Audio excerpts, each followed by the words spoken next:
Welcome to Cigar Church, where our passion for cigars and our love for Jesus come together. And we are here once again at ZT's. These guys have been amazing to us, allowing us to use their facility to film. One of the things we didn't talk about the other day when we were talking about goals for 2025 for Cigar Church, we're hoping to have our own studio this year. So we still want to film in locations, but we want a studio where we can set up and just do our own thing. And so maybe that's something you'll see this year. But as of now, we've got a great place here at ZT that they've been wonderful to let us use. And we are smoking some fine cigars today. What do you got over there, Dan? What are you smoking? I am smoking the Rocket Patel White Label, which I have smoked on the show before. It's one of my go-tos. I really do like this cigar. It's mostly Nicaraguan and Honduran. I think that's how you pronounce it. So it's a Honduran tobacco. Yeah. So it's a good cigar. It's a go-to. Wonderful, wonderful. Steve, what you got? It's a little different today. I have from Corona Cigar Company. Different locations. Yeah, Tampa and Orlando. This is from the Orlando location. It's the 25th anniversary FSG. It is a Brazilian wrapper. It's Nicaraguan tobacco, Nicaraguan filler and the Florida sun-grown binder. Yep. A mixture. Yep. It's a solid cigar. Good deal. Good deal. I'm really curious. I've been to Corona, but I didn't pick any of those up. I need it next time I'm there. Hopefully I'll be there this year. I've had other FSGs. and Florida sun-grows. I mean, Drew Estate puts a great FSG out. Yep. And so, I'm curious to see what you think about that one. I'm smoking the Warped Guardian of the Farm, which is tobacco from the cigarlounge factory there. And it is Corojo and Nicaraguan. And that filler's got some of the Corojo 99 and the Carrillo 98 in it. If you don't know Warped Cigars, it's a little boutique company, but they get a lot of their tobacco, maybe all their tobacco from cigarlounge. And just a phenomenal boutique company. Smoked a number of theirs, the Black Honey and things like that. They're just wonderful cigars. So just giving this a run. I hadn't had it in a long time, and so I don't think I've smoked this on the channel because it's been a while since I've had one. Really good cigar. So just kind of enjoying that today as we have a good conversation. So we'll talk a little bit in a second how those are doing you. Especially very curious about yours, Steve, as we get into it. So the reason Steve's smoking that one and the thing that we want to talk about today is where do you get your cigars? You've got kind of three main options when you go to buy your cigars. You've got online retailers like Cigars International or Corona has an online site. Our home cigar lounge Omerta has PuroCigarHouse.com and other online sales places. What are some of the websites you guys have bought cigars from? Zeal Cigars. Zeal Cigars, Phoenix. yeah, out in Phoenix, Arizona. They've got a great online presence. Done the cigar bid. Cigar Bid's another one. We'll get to that here in just a second.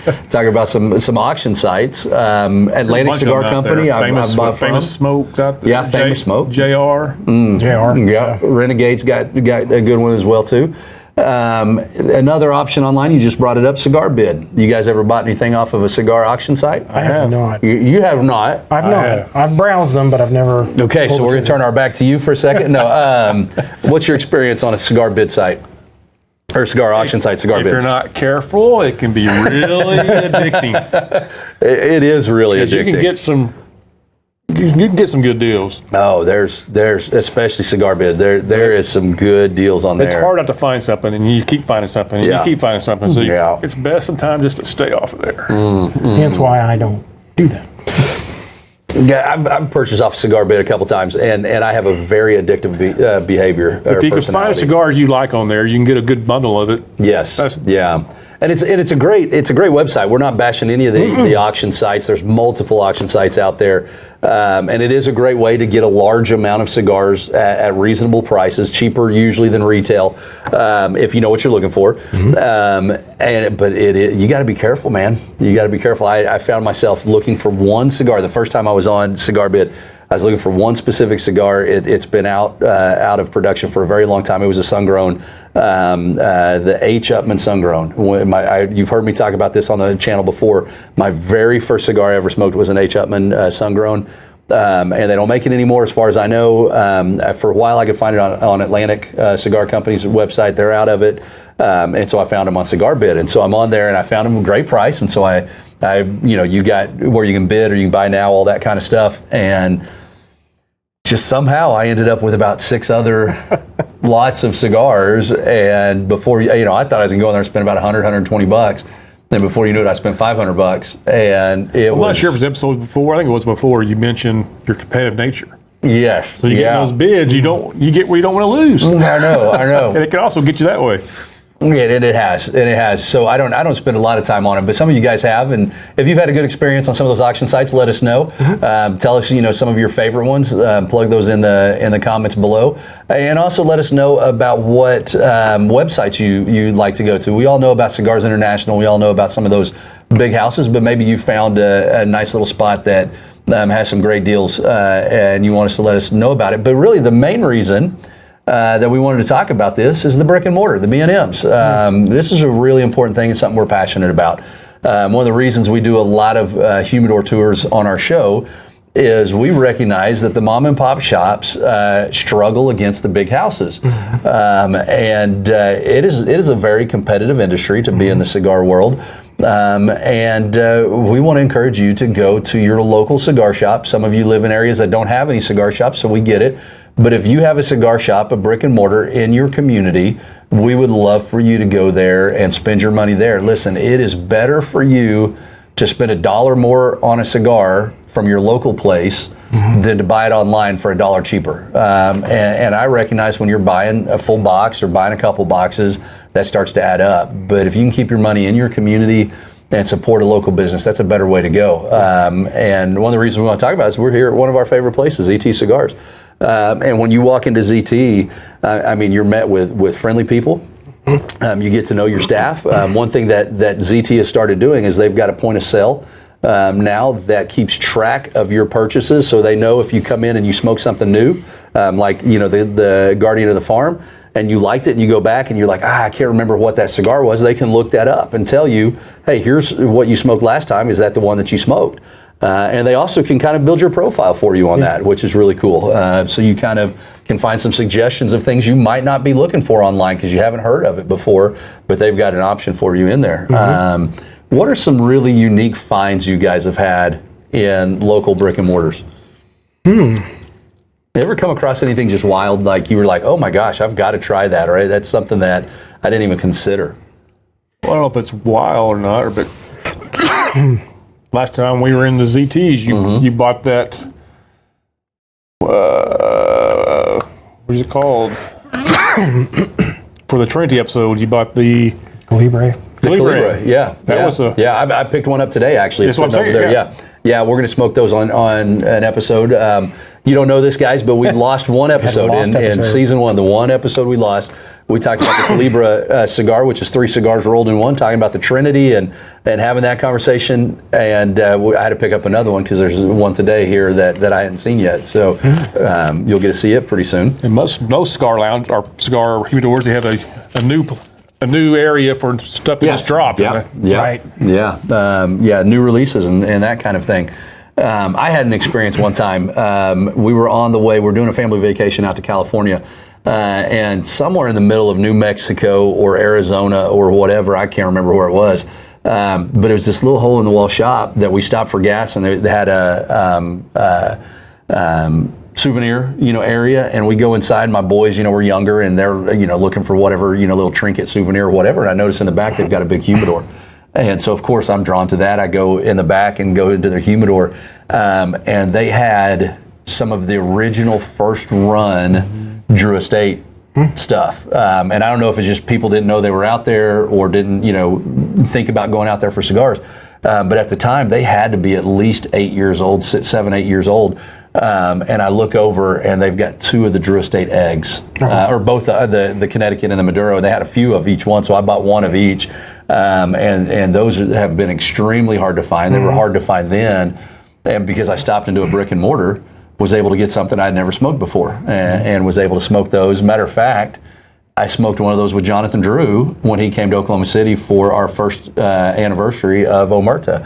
So that was a really cool experience, being able to get that from a brick and mortar.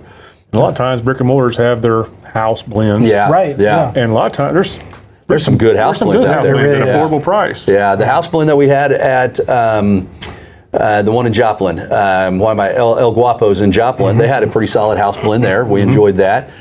Second Street here in Oklahoma Yep, they City got some good ones. have a great house blend that we can't tell you where it's from, but it is a phenomenal house blend. Grand Cathedral in Tampa. Had some great house blends. You're not gonna. I mean, you can order those from their website, but you're not gonna know. I don't think you can order all the house blends. You And, can. yeah, I found you can. You can can now? now. Okay, yeah, I thought so. But I mean, there's something Not the about s- getting that well, house it will be brand the when you're same. there and Right. trying it. And if you order one off their website and you like it, then now you got to go back and order a whole bunch. But if you're sitting there and you try one, you can just go grab more out of the humidor. So, yeah, really Zeal good. Cigar, they were known for their house blends. They had some fantastic house Yeah, blends. absolutely, And a absolutely. good variety of house blends. Yeah. One thing that I love about going into the brick and mortar is and we've talked about this on here many times, is the fellowship. Yep. When you go in, even in a place that you don't know, when you're out of state, out of town, and you're traveling and you stop into a brick and mortar, you instantly connect with the guy behind the counter. You instantly connect with the guy working the humidor. You instantly connect with some of the lounge members that are there. And there's just this encouragement that comes from that. Just a wonderful engagement that you get in that moment. We were traveling in this summer. My wife and I celebrated our 25th anniversary this summer, and we were up in Boston. And Providence, Rhode Island, Maine. We were doing the whole New England trip, and we stopped in many cigar lounges up there, and a couple different ones in Boston, one in Providence that was amazing. Just the second you walk in, you sit down next to somebody and you don't know them from Adam, you know what I mean? And you immediately strike up conversation, and it's just this good fellowship and encouragement that you get, which today, in a little bit shorter episode, leads us right into the text that I want us to look at. What's our text today, Dan? It is Hebrews chapter 10, verses 24 and 25. What's it say? And let us consider how to stir up one another to love and good works, not neglecting to meet together, as is the habit of some, but encouraging one another, and all the more as you see the day drawing near. So I love this text. So you guys know this. We go to church together. I'm the pastor of the church. And during the COVID era, 2020, every one of our churches ended up doing online services. And the whole online service exploded. And 99% of our churches, I think, are probably still doing an online service. And where this parallels with the church and with the cigar lounge, you can engage to a certain level online. You want to go buy a cigar from a website, you can be a part of the cigar community. You're buying cigars, you're smoking cigars, you're getting a part of that. But there's something better about being together in each other's presence, where you can spur each other on, where you can encourage each other to do good, where you can interact and grow together and hold each other accountable. And I think that's what we're getting in this text. What are your thoughts on it, guys? I was going to let the new improved Dan answer. Oh, yeah. Well, I mean, since I'm putting on the spot here, no. I mean, obviously, we talk about community. The Bible talks about community. It's important. That fellowship is important. And, during COVID, the online stuff was important because we just couldn't meet because you might die of COVID. The community, allegedly. We're going to get comments on that one. I know. We're going to get somebody on here saying, well, don't give up meeting together, and all that stuff. Yeah. And we understand. I mean, you're going to hell is what because it you is. did. Yeah. But the importance of fellowship. Yeah. And I remember when I was young in the Lord, and me and my best friend back then, we had come to the Lord pretty close to the same time frame, and we definitely had that. Who's your best friend now? Oh, you gonna put him on the spot like that? Anyway. You gonna put him on the spot? We'll see who makes PSC. we'll see who makes the most fun of the Dodgers in the next meeting. We kind of had a lone wolf, lone ranger mentality, and we were like we were church hopping. we'd go to this church this week, this church this week, this church, and not really understanding that we were missing out because we weren't ever really developing relationships.